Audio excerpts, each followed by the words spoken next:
এই গানটা কেন গাইছি? মানে যুদ্ধের মানুষদেরকে অনুপ্রেরণা দেওয়ার জন্য। না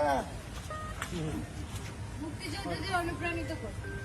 আচ্ছা পণ্ডিত পণ্ডিত। তোমার নাম কি? পণ্ডিত। শ্রেয়া, হ্যাঁ শ্রেয়া, শ্রেয়া। শ্রেয়া অর্থ কি? শ্রেষ্ঠ। হ্যাঁ